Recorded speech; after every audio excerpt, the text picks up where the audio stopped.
entering this series, when y'all were playing Portland, were you nervous about the criticism that the Blazers could possibly upset you guys? Well, the only concern I had about the Blazers was they canceled that game. That could have gave them momentum right there because, you know, even though I do support the movement, but they didn't have no reason to cancel that game. Yeah, but they didn't. For what? Yeah, but they didn't cancel the game until what, game 4, right? Yeah, but no, yeah, game 5 actually, because they were gonna have game 5 postponed. Oh. Yeah, but the problem with that situation was, Dane, whatever his name was, he was gonna be ruled out of that game. Oh, Lillard, Damian Lillard. That would have concerned me a little bit because he would have had a couple days to heal up, bro. That's what pissed me off right there. That would have concerned me a little bit, but we took care of the rest. And some of them would have said, "Oh, you guys got lucky against the No Dane Blazers. Oh, you guys are not going to get past the Rockets." I'm like, yeah, right. We'll see about that shit. Okay, so when you faced Portland, what did you predict that? How far did you thought that series was going? Did you call it in 5, or did you thought it was going? I thought it would go at least to like a game 6 at least. But I thought they would have Dame play a decent game, but it didn't go exactly as planned. Okay, so when y'all faced the Rockets, which is my team, now we're going back to my team. What were your expectations? Did you predict it was going to be over in 5? Because I called it in 5. I called it on the LA Originals channel. I said Lakers would win in 5. What were your predictions of it? Do you remember? I thought it would have gone to game 7 because I thought you guys were a really good team. But it's like the way you just said it, bro. You just put it in good predictions right there. I would have thought it would have gone to game 7. I thought you guys were a good squad. But game 5, that caught me off surprise, man. I thought you guys were better than that. Well, like I said, I don't want to reiterate Pistol's video, but I really felt like your role players stepped up. But LeBron took over that series single-handedly. Like, he had 26 points in one game, and they said that was his record-setting. They said that he hadn't scored that many points since 2012 against Boston when he dropped 30 in one quarter. And it was back in 2012. And that's like when he played with the Heat. So you're talking about LeBron from 8 years ago. He's, 35, 36 now. So he's playing. He's given the same statistics now than he was when he was in 28, 27. So he rewinded the clock back in time. Now he's playing like he's younger. Yeah, he's playing like the Miami Heat version of himself because he's actually got 2 rings over there. So and then one with the Cavs. So let me put it like this: Do you feel like it's a must-win this year for the Lakers? Like they have to win a championship? LeBron, dude, if LeBron can win a championship in LA, bro, you can put the conversation between MJ out of the equation, bro, because he went with 3 different teams and won championships. So you think if LeBron wins this year, are you saying you're putting him over Jordan? Well, some people may think I'm delusional on this shit, but if he can win a championship with LA right now, and he can get the 4th ring with 3 teams, bro, that's out of the questions, bro, because I've actually put MJ above everybody else, dude. But if LeBron can get another ring from another team with 4 rings, even though he had, like, how many tries? Like 10. I put him above. Yeah, I put him above MJ right now if he does, bro. I hate to say it. You know, as much as this, like, I have an ego, and my ego was always Michael Jordan, right? Was the greatest. And then, of course, you can include Kobe in that conversation as well, because I think Kobe's game is closest to Jordan's, more so than LeBron. But as crazy as this sounds, and this sounds, I know this sounds, look, I'm not going to sit here and down Jordan because we're living in the moment. But honestly, I feel that LeBron, all around talented-wise, is better than Jordan. I'm not saying he's a better basketball player, but I feel like he could do more on the court than Jordan. Does that make sense? Talent-wise, bro, like, you can't deny what he's been doing. Like, he's won 1 championship with the Cavaliers, but he's won 2 with Miami Heat. Yeah. He's been around a great team, bro. But if he puts himself to the championship with the Lakers, bro, that's out of the question now, bro. I mean, I always said Jordan's the better player, but if LeBron can win this ring for the Lakers, then you're willing to go on record to say LeBron is the GOAT. Yeah, I mean, I don't want to sound delusional about it. I'm always going to say Kobe's the best. Yeah. You can't deny LeBron's greatness right now, dude. Like, I'm not just See, saying like, it because he's on my team. well, here's the You thing. gotta look at his record, dude. Look Let's at his fucking resume. we'll look Speaks for at itself. the reason why I think LeBron may go down as the greatest of all time. This is the reason why I feel this way. Because if you look at his age now and how Kobe and Jordan was, Jordan and Kobe around this time, they wore down. LeBron is still maintaining his youth, man. He's still rewinding. He looks good for his age and healthy. And the minutes he's playing and how he can score at will at his age and the mid-30s, my dude, that's got to be considered. You got to put that in consideration. I'm not even talking about stats. I'm talking about just his health-wise. Right now. Yes. Right now, dude. Okay, that's what I'm saying, dude. Like, if you've seen these guys with age, bro, they've slowed down. But LeBron, he still maintains this level up high. So, yeah, they're going to say, oh, you're sucking up because he plays for your squad. If you look at the way he played with Cleveland, bro, he could have slowed down then, but he actually maintained his level high. I don't think LeBron, if you look at the way LeBron played with the Heat and the way he's playing now, you couldn't tell the difference. You wouldn't know the difference because you would think it's still the same guy. Exactly, and that's why I think LeBron could play till he's 45 if he wanted to. I mean, if he could stay, I mean, let's be reasonable. If he could stay healthy and LeBron's got 3 years left with the Lakers, he'll be like 39. I could see him playing another 2 or 3 years after that. Oh, easily. He could do like Vince Carter did. Like where Vince played till he's 42, 43. Maybe at 42, because it seems like he's going to play longer. I think LeBron's got better priorities, but if he could play at 42, kudos for him. But I think it's playing forever is too much for these athletes, bro. There's going to be a day where LeBron's going to cash out. I'm just saying when. I'm predicting he may play in his early 40s. When do you... Okay, he's got 3 years left on his contract. This year and 2 more years with the Lakers. Do you see him going to another team or staying in LA, or do you see him retiring? That's a good question. I know it's too early to tell. I'm just asking for your predictions. What do you predict? I think he'll probably just play a couple more years with LA since they got a young team. He'll probably want to stay in LA since he has a place down there. Why would he want to leave the Lakers? If anything else, he'll probably just retire. If anything else, in that situation, I don't think he'll play anywhere else. You don't think he'll go back to Cleveland and just close out with the Cavs?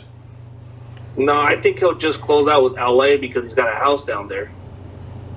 It makes sense. And the LA market can market his brand. Yep. Yeah. Did you hear the rumor about regarding to Russell Westbrook in the PJ Tucker, Daniel House situation? LeBron snitched on Daniel House, and basically, like, Daniel House brought a prostitute and snuck her in the bubble as one of the personnels, tried to take her to his room to smash her, to fuck her. LeBron saw it and snitched on him, and not only got the girl removed, but also Daniel House got suspended for the remaining of the series, and now the Rockets released him. And Damn, so check this out. This happened in Game 4. So before Game 4, it happened after Game 3. So anyways, Game 4 comes around in the pregame. PJ Tucker's like all pissed off. See, he's confronting LeBron James. He's like, "I'll kick your ass," blah, blah, blah. And LeBron's just looking at him and laughing. And Anthony Davis is like, "What the hell's going on?" Because he didn't know what was going on. He was just standing there like, "What the hell?" And PJ Tucker's like, "You're a freaking snitch. You're a snitch. I'll kick your ass," or whatever. I know that was you. Look, LeBron was laughing. And I said to myself, "You idiot. You played right into his strings." Like, basically, LeBron trolled the entire Rockets, or just those three imbeciles, these morons. And they took the bait because sports is also psychological. If you can get somebody's head and psychologically make them emotional, it's going to affect their game. And PJ Tucker scored 0 points in the next 2 games after that. He was taken out of the three-point equation. Daniel House couldn't play anymore, so he was done. That takes another shooter. Russell Westbrook had a good game in Game 4, so I'll give him that. 24 points on 10 boards. But in Game 5, he had 10 points and only 2 points in the second half. I will say, on record, LeBron is the greatest freaking troll in NBA history. The greatest NBA troll. I'll put him above Draymond Green. He's above Draymond. He's above Drake, because Drake trolls a lot too. even though he's not on the court, but he trolls.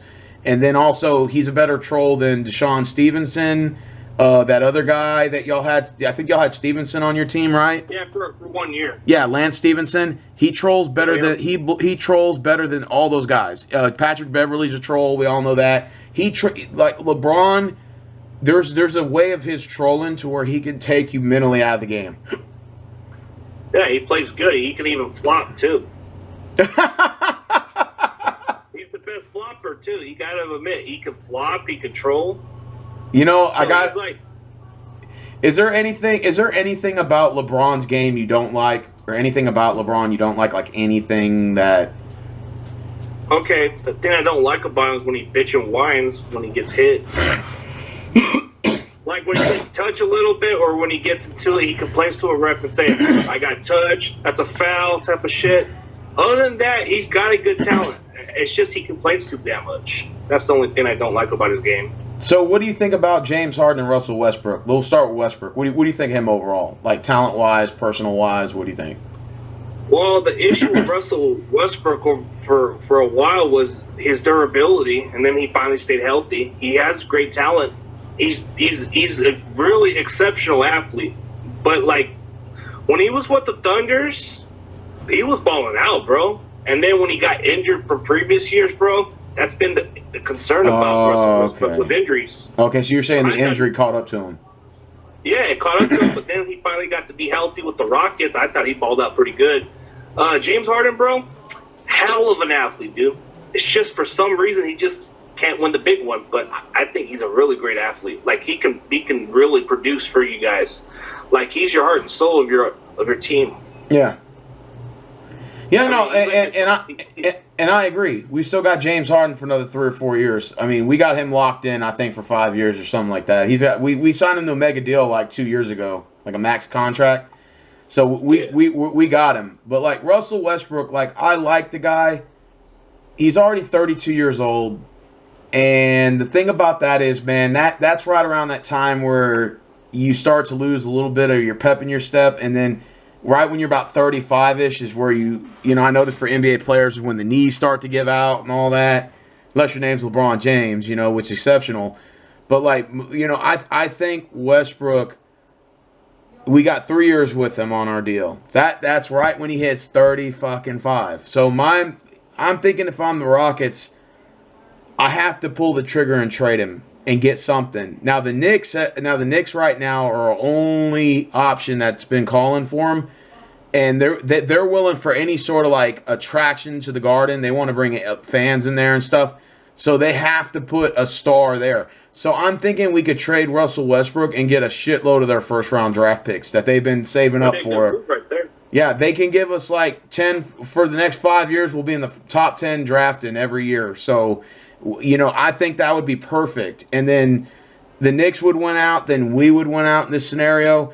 And so this would be a good trade. You know, even like my dad's a diehard Knicks fan. He told me, dude, I hope we get the Westbrook. Because, like, any small bit of momentum is good momentum for the Knicks. Because basketball on the court is so horrendous. And he's getting tired of relying on Julius Randle to be the main attraction there. He says we need, like, another megastar there. We need, like, somebody that's ruthless. And he thinks that Westbrook would be a good fit there. He had to go. He was asking too much money. Oh, I didn't know that. Yeah, and I think New Orleans gave him that deal, and then he went to the Knicks or something like that. I don't know. I think he's with the Knicks or with the. He went to the Pelicans. But he was our draft pick, but I thought he was pretty solid. But his market value was too much, and that's why we replaced him with somebody else. So, what do you think of Lonzo Ball? Do you think he's good? Do you think he's overrated? Do you think he's a bust? What do you think he is?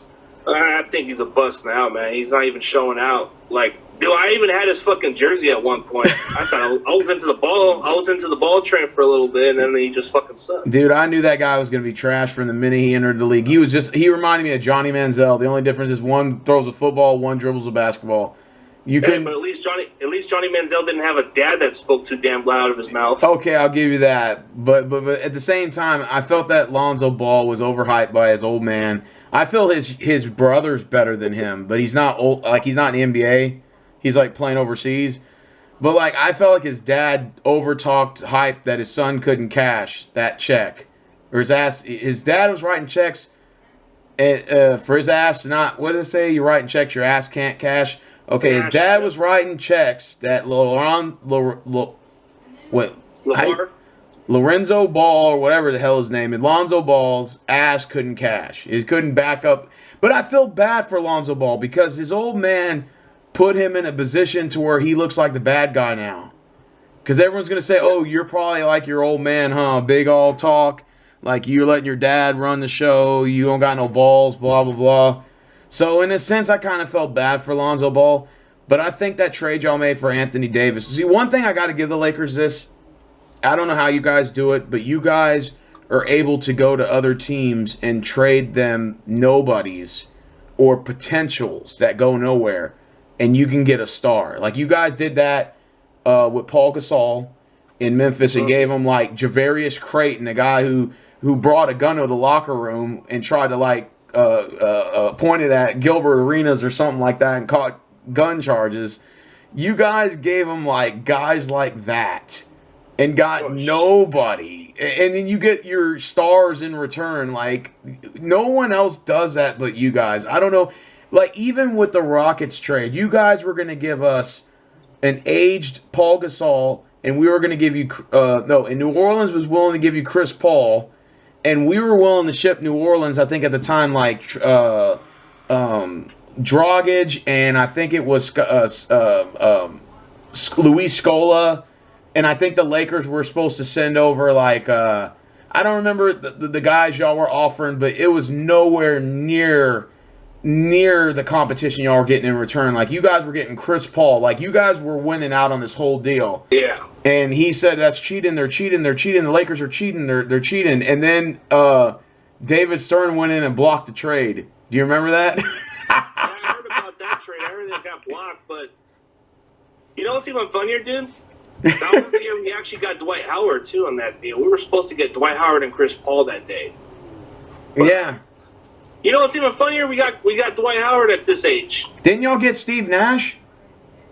Yeah. He was aging. He wasn't doing shit. Nah, but he was good that last year, though. He was still pretty decent. Yeah, he was decent, but he wasn't like the way he was in Phoenix. I think you lost that first round because I think Kobe got hurt. And then, yeah, Kobe was and then he didn't play in that series. I think y'all played the Spurs or something like that, didn't y'all? Yeah. And then I know they swept y'all. I remember that. But remember, y'all had Nash and Dwight Howard running the point, and Kobe was out. Yeah, and then I heard something about how Dwight Howard left the Lakers because he couldn't get along with Kobe and all this bullshit, so he decided to leave. And that's when he came to us. Yeah. And then after that, years later, he comes back to the Lakers, and then he likes how LeBron's running the team. I guess he's more like a LeBron guy than a Kobe dude. Yeah, I guess you could say that, hey, Dwight Howard's back with you guys, even though I know he's not the Dwight Howard of 2015, 2014. But he's not. And JaVale McGee really isn't either. JaVale McGee's nowhere near the guy he used to be. But to be fair, it's extra big guys you'll have on the bench that's going to give you minutes, that's going to give you boards, that's going to crash the rebounds. It's going to be rim protectors, shot blockers, contest the defense in the paint, and that's what you need.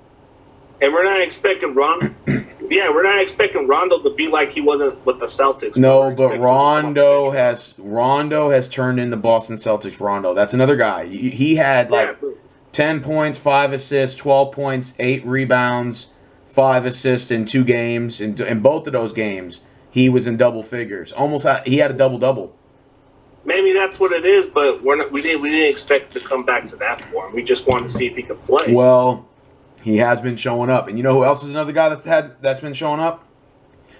He goes by the name of Markieff Morris. That dude is a beast. I think he had 3 games in the series. 16-8, 16-5, 16-7. So, and he's coming off the bench. I think y'all's role players should be given more credit. Especially Rondo. Rondo was balling out. And see, that's one thing I got to give LeBron James. The difference between LeBron James and James Harden is this, and I'll tell you. LeBron James, as much as a meddler he is, as much as the snitching he does, as much as the little bitch antics he does, I would take LeBron over James Harden if we did a fantasy draft right now, hands down. I would take LeBron James, my number one pick. Here's why. When you put LeBron James on any team, the J.R. Smiths, the Ira Newbills, the Ilgauskas, Boobie Gibson. I'm talking about the 06 Cavaliers finals team. Yeah, that's when he carried that team. And then you go to the situation in L.A. where he playing with Caldwell Pope, a no-name from the Pistons. Let's just be honest. He was a no-name before he came to L.A. Like, nobody knew who he was, right? He was playing with Andre Drummond. That says it enough, okay? You got Caruso, right, who plays excellent defense, great perimeter guy, okay, and he can shoot the ball. You got Markieff Morris, who really was stagnant with the Wizards and all the other teams he went to before he came to the Lakers. He really wasn't doing shit. You guys have those guys on any other team wouldn't be shit. But with LeBron, they really excel on their game. And I think that's what separates LeBron from James Harden is that LeBron James can actually make other players better. Have you seen Eric Gordon off the dribble? He's terrible. Have you seen PJ Tucker try to take players off the dribble? He's terrible. He can't. None of these bastards can get to the basket. They're not that good. The only reason why they're good is because James Harden passes them the ball when they're wide open. But LeBron, when he gives those guys the ball, the Caldwell Popes, they drive to the basket. They can shoot the outside three-point shot with a hand in their face. They don't have to be wide open to take the shot. And it goes in, contested or non-contested. The only time our players can shoot is when it's a non-contestant, open three-point shot. And that's the difference. LeBron makes his players better in pressured situations than James Harden does. Period. Yeah, LeBron's kind of like a coach, bro. He can bring the best out of anybody else in the lineup. He motivates them. Like, he seems more like he'll pep talk these guys. He'll rally them up a little bit. Like, a lot of people actually want to go play for LeBron right now, dude. Like, there's a lot of good talents from the NBA. Like, I'm pretty sure a majority of them would rather go play for LeBron's for a championship than go play for another team, but it's money. Like, I'm pretty sure that's how it is. But well, they're going to have to take less money. They're going to have to take less money if they're going to want to go to LeBron's team, and that's just the fact. That's what it is. Look, again, as much shit as LeBron gets, you have to give the man credit. He makes you an all-around better player, and he actually makes players actually want to play for this guy. Yeah, I think he should be a coach down the road. I mean, he could be like a really good coach. Nobody wants to play for James Harden. No one. He seems to have an ego, but he seems to like. I mean, without James Harden, I guess, like you said, the Rockets are not really much anything. Like Russell Westbrook, he needs somebody like a Durant to be as good. But you got a James Harden. They don't get along. They have egos, but they're coexisting. So there's a difference. You can see why James Harden didn't even like having Russell Westbrook as a teammate in the first place, because he left from the Thunders in the first place from what happened when he got like wasn't he drafted by the Thunders? Yeah, Harden came off the bench in that finals. And Harden wanted to be in the starting lineup, but Westbrook and Durant were on that team. And so basically we basically traded them like, I think it was like Jeremy Lamb, Kevin Martin, which we called Kmart at the time. And we traded like a couple other, we traded like some draft picks or whatever, and then we got James Harden, which ended up working out for us. I'm not saying James Harden sucks. I'm not saying that. He's a great player. I just think he just doesn't make other players around him better. I just don't feel that way. I just feel like Mike D'Antoni's system made other players better, but it wasn't James Harden himself that made them better. I think that's the difference between him and LeBron. I think, like other players, when they're playing with LeBron, they actually want to play hard for him. Yeah, like LeBron gives you more energy. He brings. It's kind of like how certain players wanted to play for Kobe, or like, see, Kobe. People may not like Kobe, but they'll be willing to play for him if they can. You know? Oh yeah. But LeBron brings you an. See, LeBron can bring you another level. He'll bring you a lot of energy. So it's like. So let me ask you a question. Let's fast forward now. Let's go to this. Let's go to this. This series you guys are going up against Denver. I think in the regular season you guys swept them. I think if I'm correct. I think that's what Pistol told me. I think you guys did sweep them 4-0. Are you any bit nervous about the Nuggets at all? Are you, Jamal Murray, Jokic? Is any of those guys like? Are you concerned at all, or are you just confident the Lakers are going to crush them? I think I'm very confident in the previous opponents we faced. I mean, Blazers were kind of like, you gave them like the fucking stoppage game because of the fucking protesting. Yeah. That kind of concerned me a little. The Rockets were a little worried, but I thought, you know what, man, this is the most confident game I've ever felt because the Nuggets, I don't think they're gonna bring much about it. It's like I think we might even sweep them, bro. I don't want to sound cocky. I don't want to sound fucking cocky, but we're not the Clippers, bro. We're not going to fucking blow a fucking lead series. The latest game I might see the Nuggets play against us, maybe game 6 if they bring it, but I think it's going to be a wrap. Okay, so you wouldn't be surprised if the Lakers sweep the Nuggets? I wouldn't be surprised because, honestly, if we just swept them in the regular season, but if they are a different team, it wouldn't surprise me if it goes all the way to Game 6. If the Nuggets are down 3-1, to the Lakers, I don't see them making that comeback. I think there's a big difference between the Clippers and Paul George, who was struggling the entire postseason, and a Kawhi Leonard who was just basically obsolete in the last 2 games against the Nuggets. I think there's a bigger difference between the roster the Clippers have and the roster the Lakers have, and that's what I think. If the Nuggets, in my opinion, I think for the Nuggets to even have a chance of winning this series, they have to either go up 2-0 or the series has to be tied at 2-2. If they're down 3-0 or 3-1, I don't see I don't see a third-peat in coming back from that. I don't see that. Yeah, see, the difference between the Clippers and the Lakers is we got better role players off the bench, and they can actually step up to the plate. I don't see much players from what the Clippers did, dude. All you have is Paul George, Dwight Leonard, and you got Patrick Beverley. Patrick Beverley's more of a defender. He's more of a defensive specialist. But that's like their best defender. But I'm talking like 2 good players in general. And even then, Paul George struggled most of the playoffs.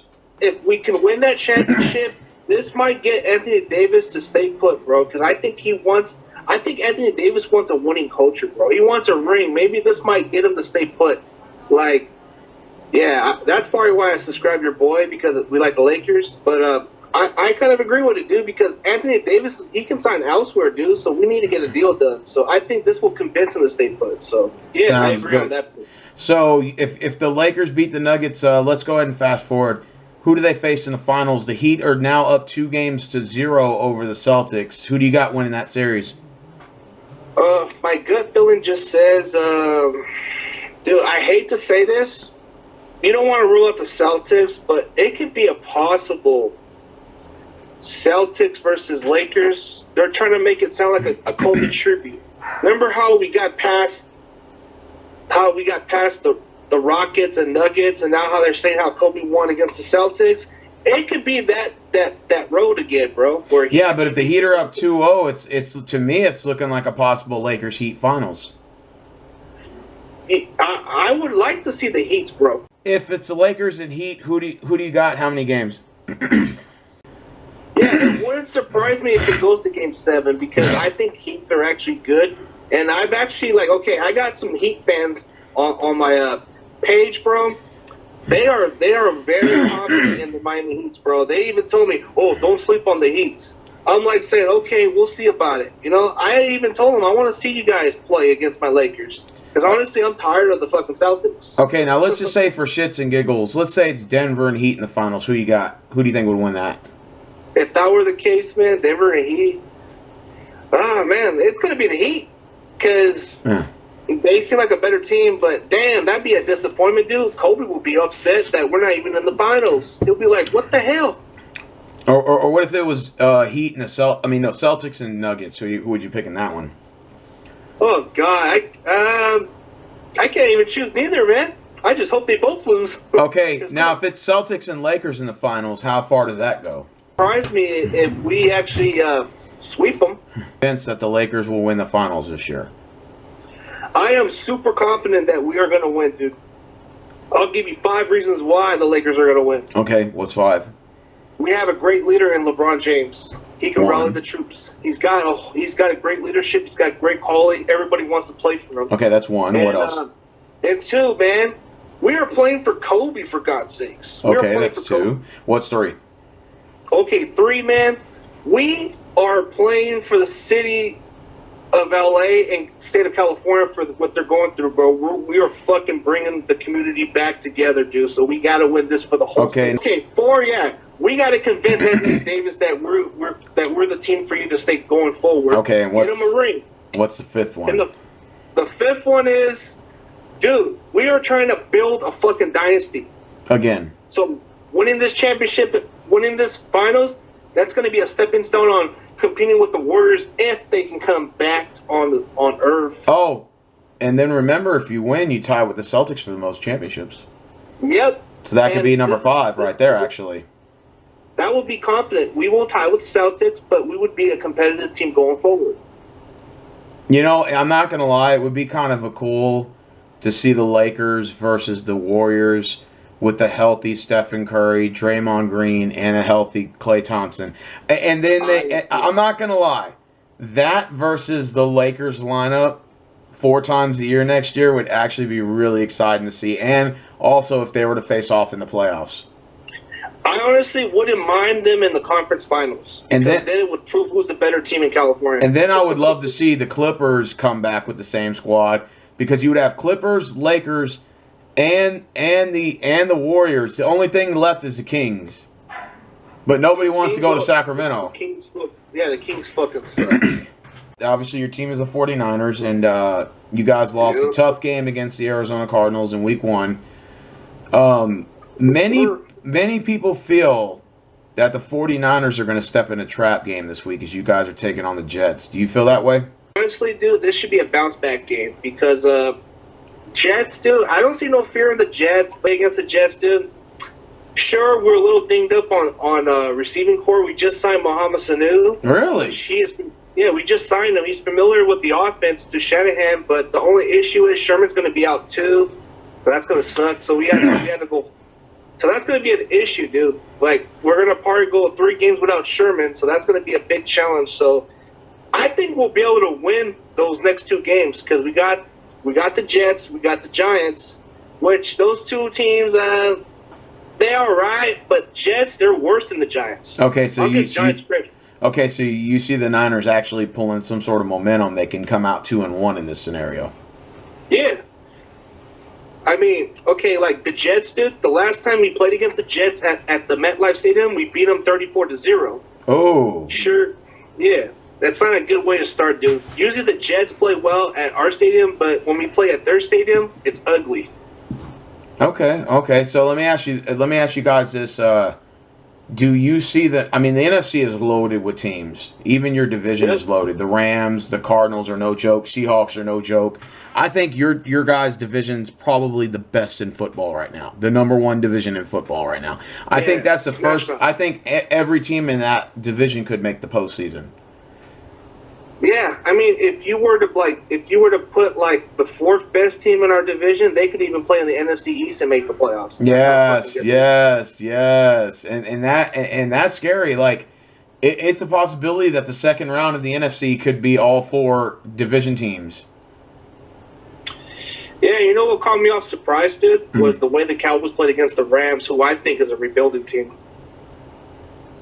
That caught me off guard. So let me ask you this. What do you think of Jimmy Garoppolo? Do you like him as quarterback? Or I'm not too critical on Garoppolo like the other Niner fans are, dude. Like, you got to understand that he's got, like, what kind of receivers does he have right now? Bro, he can do so much. Like, you have Kendrick Bourne, who can be a little inconsistent. You got Dante Pettis, who can't even catch a fucking ball when his life's on the line, bro. Come on. He's like a fucking cat. Okay, George Kittle, he could do so much, but he can't stay healthy. So we got Jordan Reed, but they're trying to be too cautious with this guy. So I don't know. But as far as I mean, Garoppolo, I do believe in him as a quarterback. I'm just tired of them saying, "Oh, let's play Nick Mullens." God damn, just shut the hell up with Nick. He only had one great game. One great game. That was against the Seattle secondary. He actually had a come-out party against the Raiders when I was at that game, bro. After that, he got exposed, bro. I don't see no... I can see him as a solid backup, but he ain't no starter. I think as far as the Niners, I think we're going to try to run the ball more. I think we're going to start to open up the passing game and maybe get Sanu involved.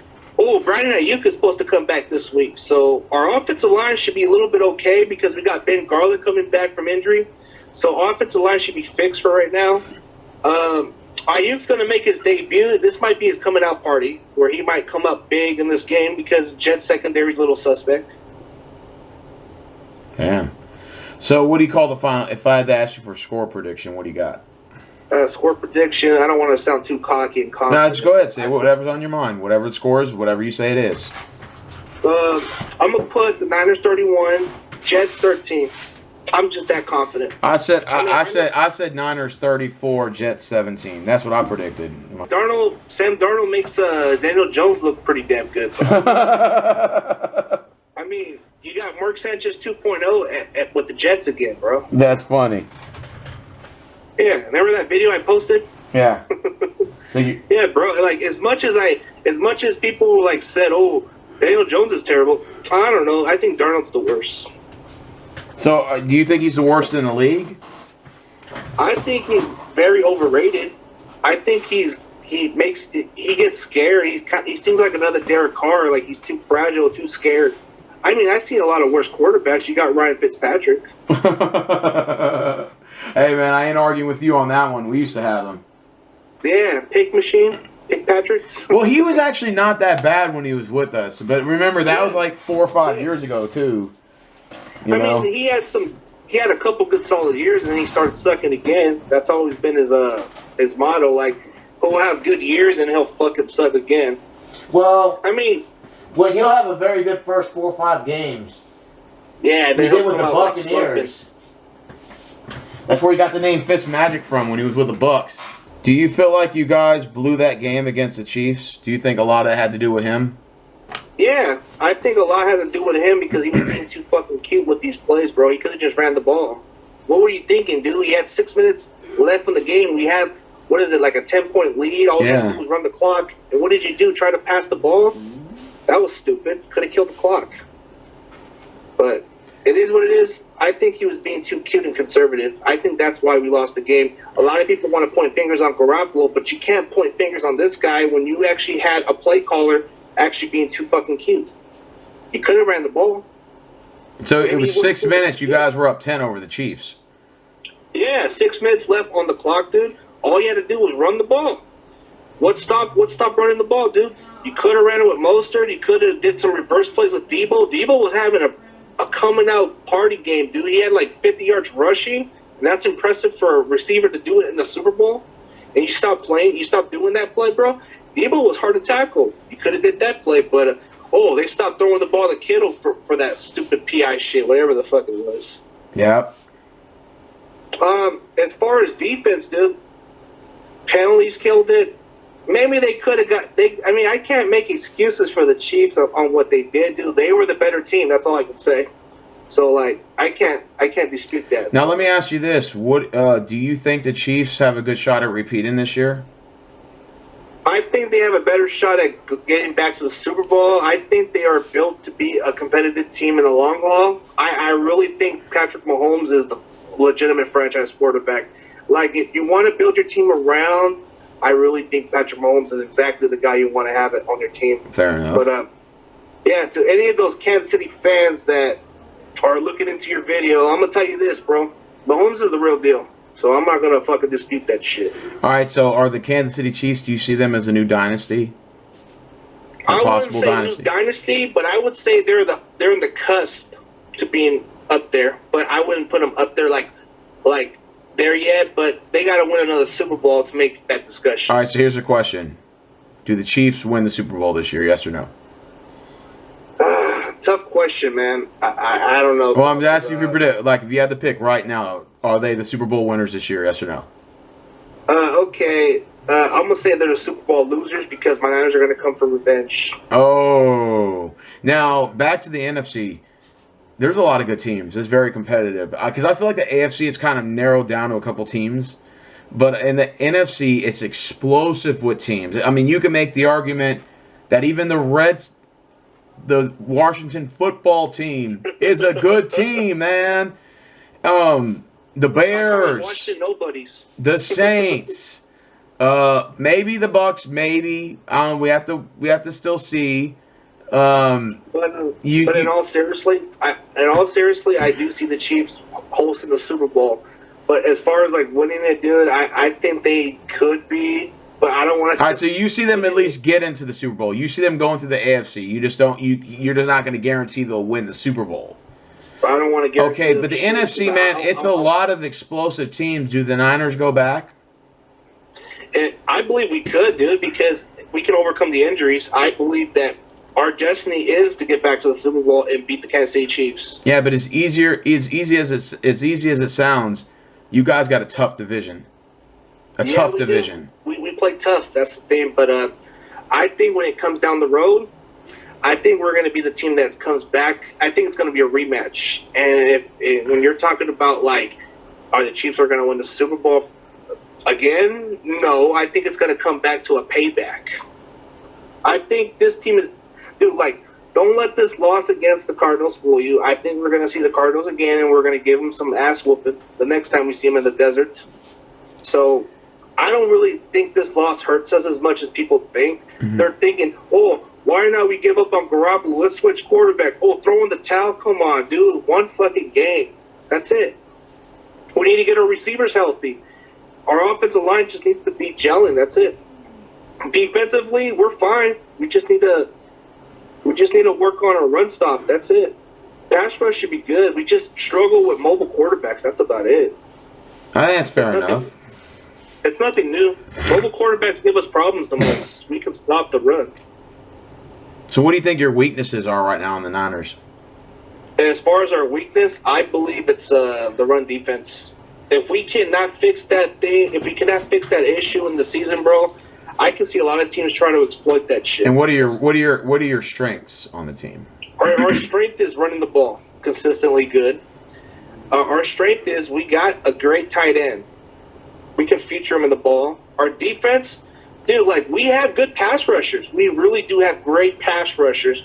Like, you cannot underestimate the talent. It's like the weakness of our team is like, I mean, you got to understand our receivers are pretty young, so they're going to have some growing pain. Maybe the third down conversions need to improve better. Okay, so third down conversions, okay. Because that Cardinals game just shows that we need to improve that area. Were you shocked that y'all lost to the Cardinals? Yeah, because honestly, dude, I thought we would have just came up with a W, maybe like a couple points at least. But so what do you think? What do you think it was that lost you the game? Because I mean, it was pretty close. It went back to back, but Jimmy holding on to that ball cost us yardage, bro. It could have led to a McKinnon touchdown. Did he get called back or what? No, he. This is what happened, dude. Garoppolo held onto the ball, and we were down at the 16-yard line. Or something like that. Or was it 19 or something yard line? Yeah. So we ran the ball with McKinnon on third down. He got us all the way close to the 3-yard line, which if Garoppolo would have just never held onto the ball, I think we would have got the touchdown. That was how confident we would have made the play action. And then when Garoppolo was just taking his time trying to throw the ball to Trent Taylor, dude, that's what cost us the game. He was too late throwing the ball to Taylor. Did he get picked or was it incomplete? No, it could have been completed passes, but the defender got in the way. The defender made a good play. But I think what cost us the game was costly mental mistakes, dude. Like the special teams punt block, bro, that was momentum for Arizona. So that's what beat us right there. Damn, I heard DeAndre Hopkins had a touchdown. Oh, no, he didn't get a touchdown. He was short of the end zone. Oh, he was short? Oh, shit. But he had 14 catches for 151 yards, which was a great game. That's the kind of game he's going to give you. I missed that with us. Yeah, that's what made Houston so mediocre against the Chiefs. But I think they might have to play better against the Ravens. Most important topics I want to discuss, we pretty much got out of the way.